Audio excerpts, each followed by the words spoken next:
Hi, I'm Gary Zacharias, and you're listening to the Apologist Bookshelf. As you know from previous podcasts, I've spent the last 3 going through a book called Confident Faith, subtitled Building a Firm Foundation for Your Beliefs. The author is Mark Mittelberg. And we've covered the previous, what he calls faith paths. We might call them worldviews, but it's what people buy into based on what they think is involved as far as the spiritual realm as they set up their religious beliefs.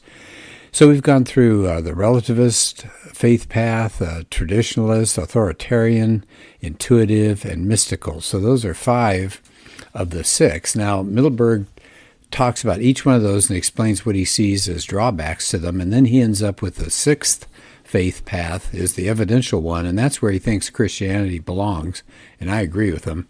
He has a quote here at the beginning, "Truth is what logic and evidence point to." So he's going to focus on those 2 things, truth and evidence. So that's what we're going to look at today.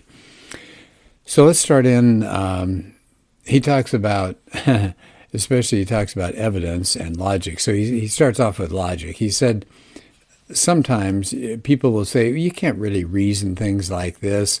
They say, look at Eastern thinking. They see logic as a Western construct, and it doesn't apply to people living in an Eastern culture. So why in the world would you even talk about logic as a way to figure out God? It's East versus West. But he tells a story about Ravi Zacharias. And he was teaching one time in an American university, or speaking, I guess. And a professor there said, well, you just don't understand Eastern logic. He said, you're saying that Christ is the only way to salvation. But he said that's wrong for people in India because what you're doing is using either-or logic.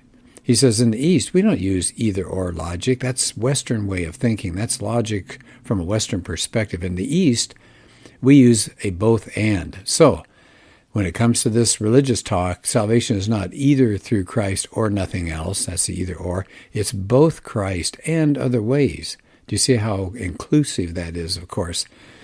So the professor kept saying, well, there are 2 types of logic. And Ravi said, well, wait a minute.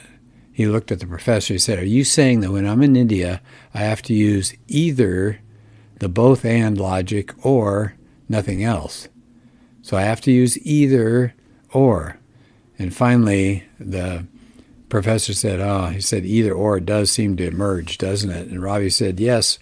He said, even in India, we look both ways before we cross the street because it's either me or the bus, not both of us. So why is he telling this story, Mittelberg? Because he says logic is inescapable.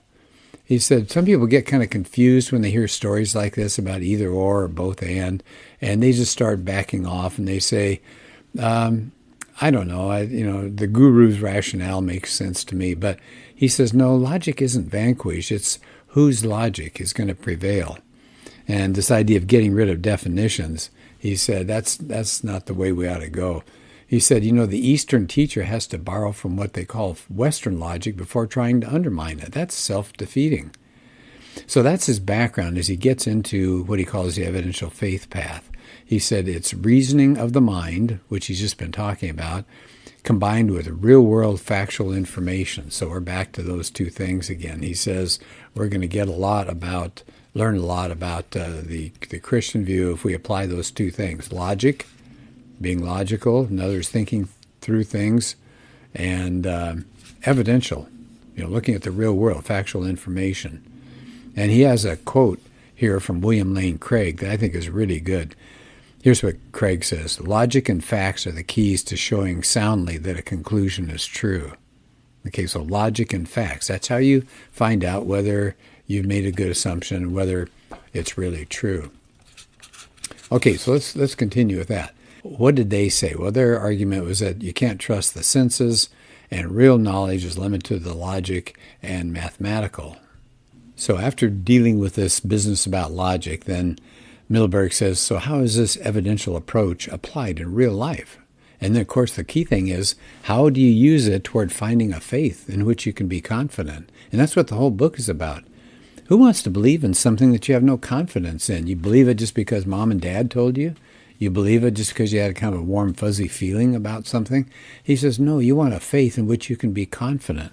So he says it's going to be logic and it's going to be evidence. So he says, let's look at the logical aspect first. He said, think about the law of non-contradiction. He says, that's a law of logic, right? So apply that to the claims of Islam. So their leaders, the Islamic leaders, say they believe in Jesus as a true prophet of God, but they deny his own prophetic claims regarding who he said he was, the Son of God, his death on the cross, and his resurrection. So there you got a lot of non-contradiction going on there. He said, then look at the Mormon belief. They say they teach the truths of the Bible, yet they teach polytheism. That contradicts the monotheistic teachings of the Bible. So you've got contradiction going on there. He said, here's another example. What about the claims of the Baha'i faith? Well, that says that Islam and its teachings are true, and Christianity is also true, and Judaism is true as well. And each of these and all of the rest are all true, and they fit under the Baha'i faith. Well, wait a minute. The Baha'i faith is probably the most rationally incoherent of all the religions, Mittelberg says, because those religions all disagree on what life is like, what God is like, what happens to us when we die, and so on. How can those all be true? So he says there are logical problems with these other worldviews, these other paths to God, which he's spent some time talking about. Let's move to where the part that I really like in this chapter. He talks about the second thing. So we're going to look at logic to decide on a good worldview, and we're going to look at evidence. And he says, let's talk about evidence, facts. He said, you got general science to start with. He said, think about what they have discovered regarding DNA testing in the Book of Mormon. The Book of Mormon says those people that came here, the Indians, are from the Middle East, right? And that's not true. They found out now DNA testing says they're Asian. They're Asiatic. So he said, we look at history. That's the way we can investigate claims to the past. And he said, archaeology, there's another area that can give you relevant information about claims that the Bible has. And then he spends just a minute here, and I'm so glad he does. He said, archaeological research has overall just reinforced strongly and confirmed biblical claims from the Old and the New Testament. And he just gives one example. And by the way, there are plenty of good books and plenty of good articles that talk about evidences from archaeology that do support the Bible. He gives one example here. It's the Hittites. They're in the Old Testament big time. They interacted with biblical figures as far back as Abraham and as late as Solomon. They're in Genesis 15. It talks about them as people who inhabited the land of Canaan. 1 Kings 10 says they purchased chariots and horses from Solomon. Probably the most famous Hittite is Uriah. He was the husband of Bathsheba. And the claim is that somewhere between roughly 1700 BC until about 1200 BC, they were powerful. Well, here's the catch. Until the late 19th century, nobody knew anything about the Hittites. They couldn't find them. And so there were a lot of critics that said, bah, they're just an invention of the biblical authors. There's no such thing as the Hittites or their empire. Well, in 1876, there's a dramatic discovery. There's a British scholar, and he found inscriptions carved on rocks in Turkey. And he thought, maybe this is the Hittite nation. Where would he get that idea? From the Bible. Well, 10 years after that, they found more clay tablets, again in Turkey, and a German cuneiform expert investigated, and he started his own expedition there at the site in 1906. This man's name was Hugo Winkler, German expert. He uncovered in his excavations 5 temples, a fortified citadel, and a bunch of massive sculptures. He found 10,000 clay tablets in one storeroom. One of those had a record of a treaty between Ramses II and the Hittite king. And so they found out, there it is, it's there. So there's really good evidence. So he said, we rely on the evidential approaches in everyday life, like taking medicine or whatever it is. And he said it can be valuable in the realm of religious understanding as well. But he said, before he wants to move on and really get into this evidential faith path, he says, time out. We need to address a serious problem. And he said, if you buy into this challenge, it can limit how we apply this information through logic and experience. He said, unfortunately, we've had some leading thinkers over the years who have moved away from a general use of scientific knowledge toward a philosophical ideology that says in advance what kind of conclusions are going to be considered acceptable within the intellectual community. So he said basically these people have hijacked science. He said, by the way, it's always been dominated by people of faith in the past, but they've hijacked science and transformed it into something called scientism.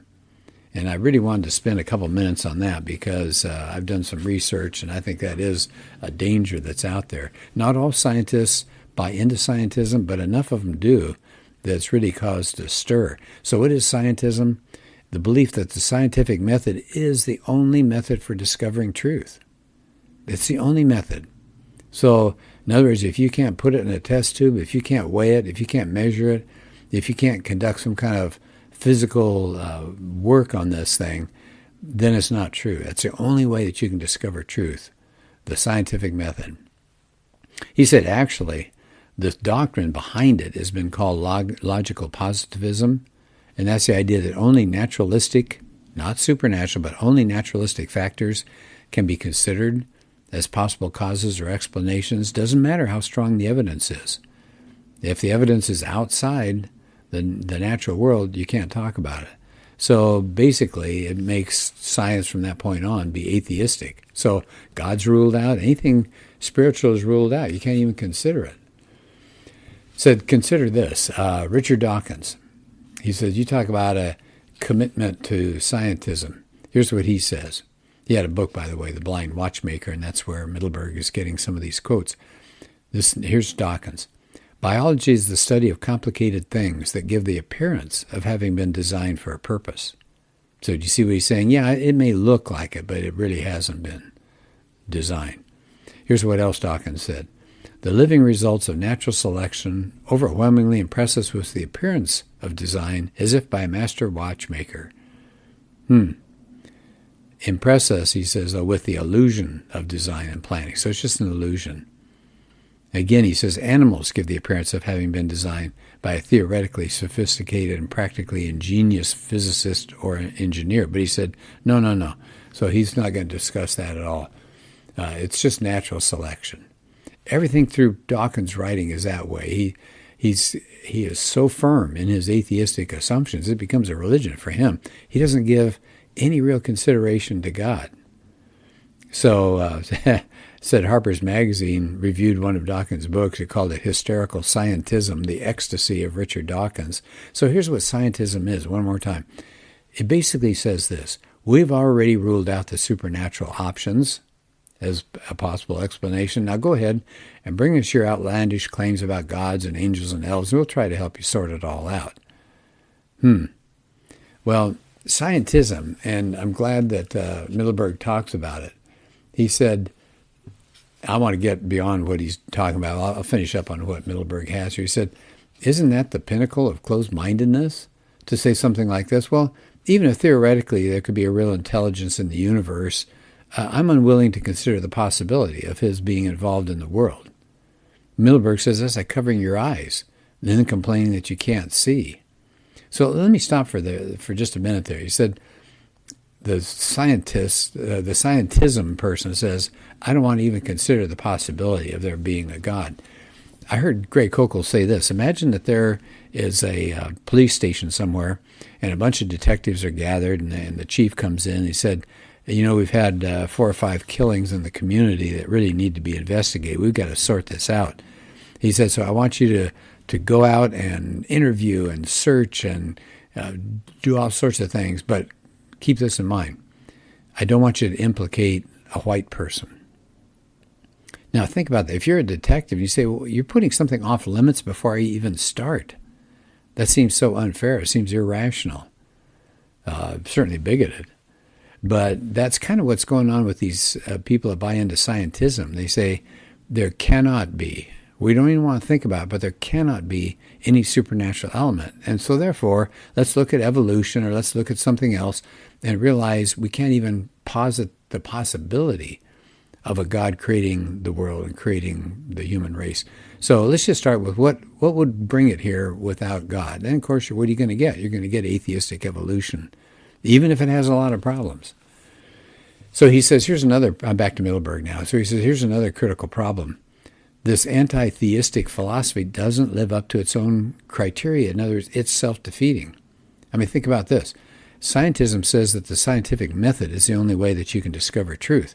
But scientism itself can't be proven scientifically. In other words, you can't take that statement.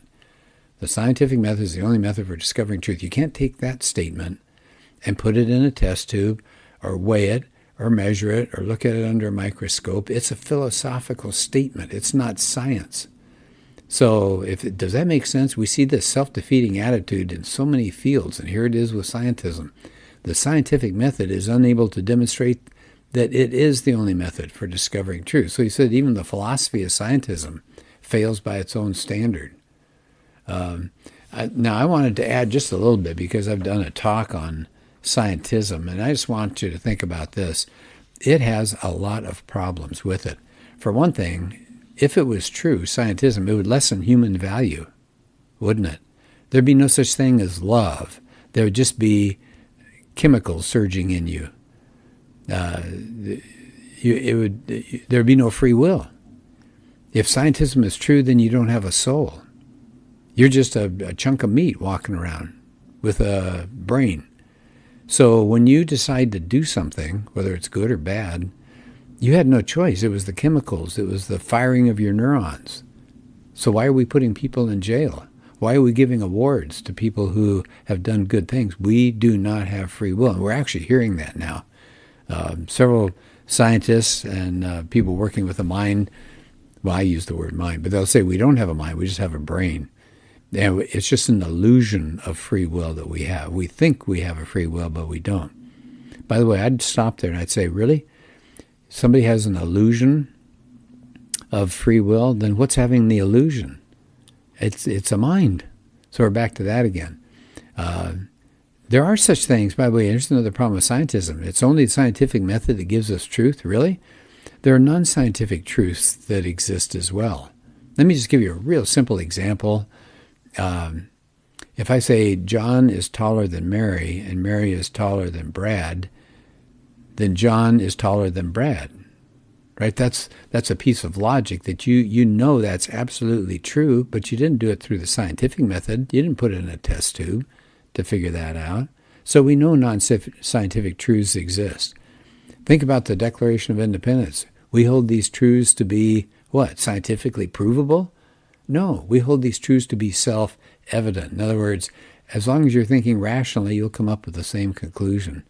One more problem with scientism, it ruins human experiences. If I look at a sunset and I say, isn't that beautiful? I can't prove that scientifically. In fact, if I just look at a sunset from a scientific perspective, all I can say is that different light waves, different colors of the spectrum come to me in different wavelengths. So the red wavelength comes through the thicker atmosphere better. But that kind of ruined a human experience, didn't it? Or I go to Yosemite and I look at those wonderful waterfalls and I'm just impressed. Well, I shouldn't be impressed if I'm following scientism. I just look at it and I say, well, apparently at one time there was a valley here with some water running and a glacier came through and it carved out this huge trench and now the water falls over the edge of that. Well, that took all the joy out of it.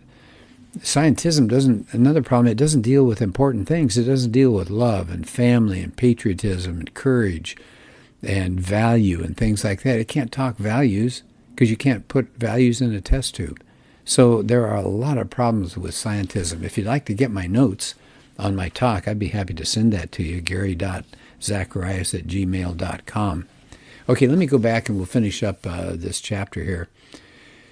He said, we're starting to see scientism coming on strong with the people that are the new atheists that are write anti-supernatural science-oriented books. He said they don't really engage the real issues, though, of God's existence. They just rule it out at the very beginning. And he said they don't seem to understand the fallacies of it. So he said, actually, we don't have to go along with that view. He said we can support growing number of philosophers and scientists and educators who are open to all possible answers, including, is there a divine creator? Is there a God? We should be open and look at the evidence. Look at the evidence. He gives one final example in the chapter here before he wraps it up. He said, think about the leading philosophical atheist of the last generation, Antony Flew, F-L-E-W. Several years before he died, he said, my life has been guided by the principle of Plato's Socrates, follow the evidence wherever it leads. And you know where it led to him as he listened and entered debates with theists and all? He let go of his atheistic beliefs. He publicly embraced the view that there is a God, some kind of intelligent designer, because of the evidence that he saw out there with DNA and little biological mechanisms that are inside all of us. All sorts of things made him say, I think I need to change my mind. Now, a couple of people said, oh, he's just getting old and losing his mind. But he said, no. He said, he said the integrated complexity of the organic world is just so great. He said all the creatures are complicated pieces of design. So he said you got an argument of design, that's what really convinced him. And so what did he do? He actually used science to come to his conclusion about the possibility of a God. Now, did he come to the Christian God? I don't know. But at least he admitted that you've got something going on here that's bringing a designer into the picture. Okay, well, I will wrap up at this point. Again, I'm working my way through Confident Faith, and I'd like to do a couple more podcasts on this book. It's a powerful book, and I hope you find it helpful. Very easy to read. Lots of good things. I enjoy it. All right, well, thanks for paying attention here, and I hope you have a good rest of your day. Bye-bye.